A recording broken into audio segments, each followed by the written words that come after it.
Before I talk, we should give a round of applause to Lee Miller.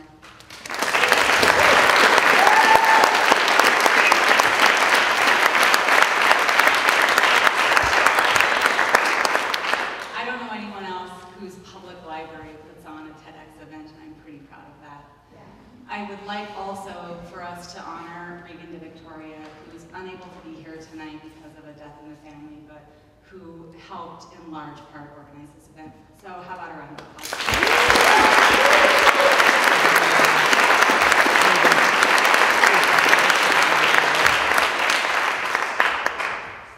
So I'm still recovering from my first term of service in the Montana legislature. And since I've been back, we met for 87 days. We met 6 days a week until we had met for 87 times, and then they decided our work was done, and we went home. And so, since I've been back, I get asked everywhere I go, literally, I am not exaggerating, everywhere I go, what surprised you the most about being in the legislature? And I love that question. It's a great question, it's really easy to answer. I was surprised every single one of those 87 days by the same exact thing, over and over and over again. I was surprised that there is an ongoing attack on human beings going on in politics right now. An attack on people. You and me and our families. Let me tell you what I mean about that. I saw bills that restrict your access to a free and adequate public education. I saw bills that keep you from being made whole after you've had a serious illness or an accident. I saw attacks on workers' rights. Bills that make it easier for you to be completely illegally fired from your job, for example. And then after something completely illegal has happened to you, I saw bills that restrict your access to our court system.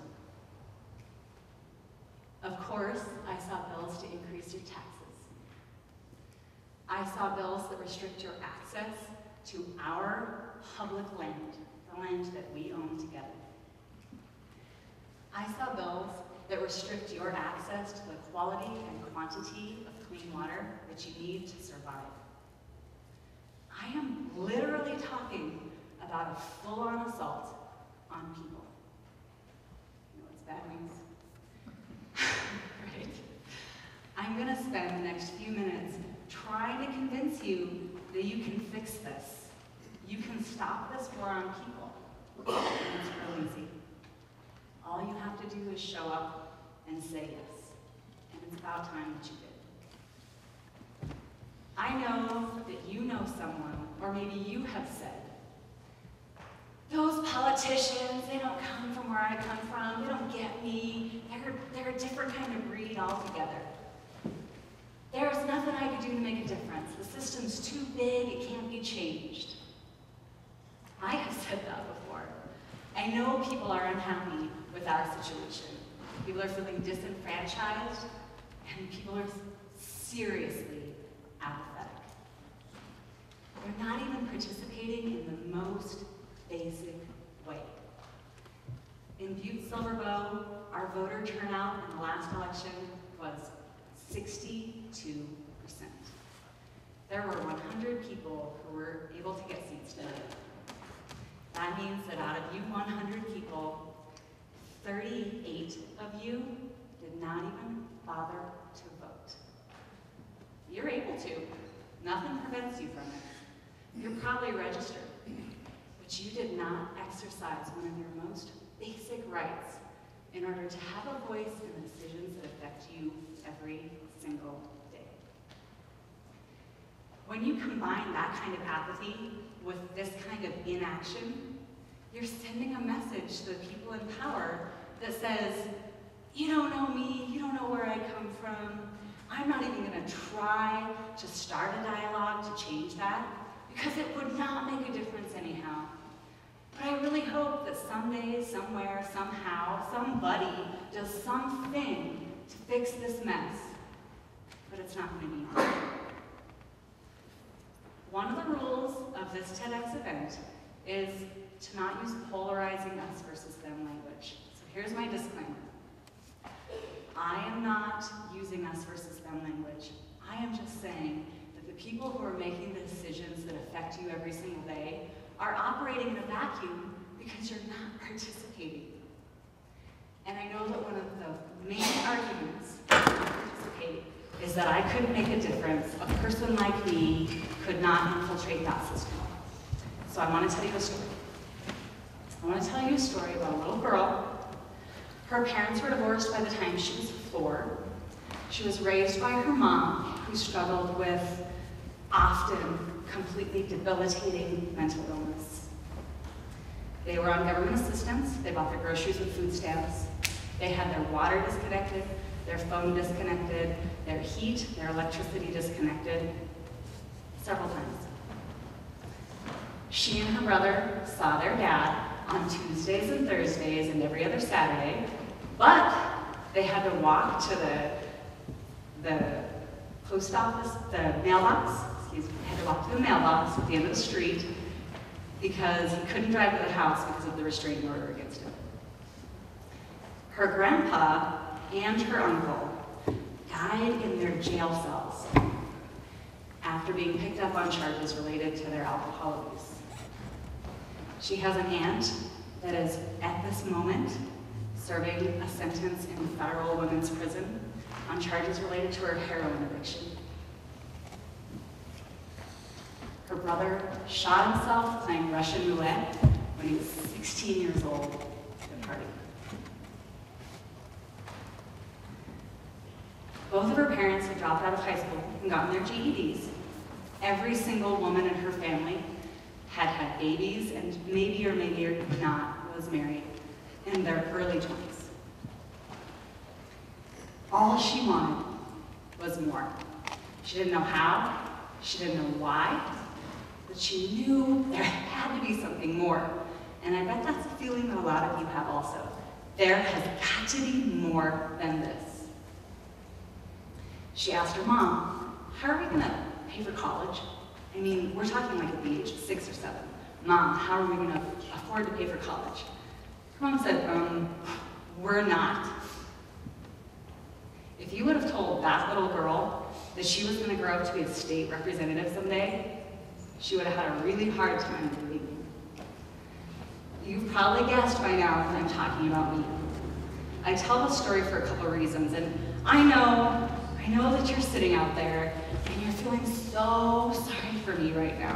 What a horrible upbringing. I felt that way too. I felt so sorry for myself until I started teaching. And it didn't take me very long of teaching at all to realize that that story that I just told you is actually a pretty common story. That story actually represents the stories of a large population of Montana kids. The other reason I tell this story is that people have this feeling that you have to have some kind of pedigree to get into politics. That just a regular person can't do that. And clearly, that is not true. So, we know people aren't happy. None of us are really happy with what's going on in politics. And we've shown that people aren't participating. And I am living proof that you don't have to be anything special to do this. So I guess the last argument would be that government is somehow inaccessible to the common person. That there are these walls built up to keep you from getting into the system. I'm going to tell you another story, and it's going to be about me, because that's what I know. When I first got my teaching credentials, all I wanted was a job at Butte High School. I knew that I would be completely happy living my life for the rest of my work days teaching at Butte High. But I wasn't able to get a job right away, so I took a couple of jobs while I was waiting to get high school. One of those was at a school 65 miles away, and so I didn't want to move. I drove 65 miles each way every day for 3 years, and finally got a job at Butte High School. And when I got that job, I was blessed with this gift of 3 extra hours a day. And all right, well, I should probably do something with that extra time. So I did two things. I started going to my union meetings, and I started going to central committee meetings. Let me tell you what that means. Each party, and I have two colors up here to represent the two parties, but I should have a little disclaimer that says, if you wanted another color up here to start your own central committee for another party, it is literally as easy as filling out a one-page form and sending it to the state of Montana. So central committees are the local groups of people who do the local work of politics for each party. I saw a community announcement in the paper that said there was going to be a central committee meeting. And so I showed up. As soon as I walked in, I saw someone that I worked with, thank God. I had never spoken 2 words to this person. I had no idea that he was involved in politics. And I sat down next to he and his wife. Happened to be election night for the central committee. And I had no idea what they were even talking about. His wife leaned over to me and said, "Hey, Amanda, we're gonna nominate you for state committee woman." And I said, "I have no idea what that is." I said, "Yeah, don't worry, it's really easy, anybody could do it, we'll teach you how." So I said yes. I was able to go home from my very first central committee meeting and tell my husband, "I'm a state committee woman now." I'm very proud of myself. And it was easy, and they did help me. And it was something that anyone in this room, anyone you know could do. There's not a lot to it. It was still a really rewarding experience. The second thing I said I did was go to my union meetings. That little girl whose picture you saw, she grew up with kind of a high esteem for unions because she wouldn't have had any fillings in her teeth or glasses on her face if she wouldn't have been able to get this magical form from her dad that said laborers union insurance at the top. And anytime she needed access to health care, this magic piece of paper got her what she needed. So when they had a beginning of the year meeting for new teachers, I showed up and I kept going. They gave me a job on the executive board, and they taught me how to do it, and it was easy. And I kept going. So in the next election cycle, when there were open legislative seats across the state, a grassroots coalition of organizations met together to try to pool ideas, what candidates across the state can we find to fill these legislative seats. They actually called my union president, Mike, and they said, "Mike, you've got a great name, your family's been in the community forever, everybody knows you, you'd be a shoo-in. Would you please run for this legislative seat?" I said, "No way! I could never do that. I'm not in politics, I don't know what I'm doing." So they said, all right, fine. Do you know anyone who would? And I said, "Yeah, there's this new girl, she's been showing up. There's Amanda, she seems like she says yes to everything." So they called. Guess what I said? I said yes. Within 1 week, I had been interviewed as a potential candidate for the Montana legislature. Within 6 months, I had been trained on how to win a campaign. Within 1 year, I had won a primary for the Montana House of Representatives, and I was unopposed in the general, so I was in. The only difference between Mike and me is that he said no, and I said yes. So now I'm a Montana State Representative.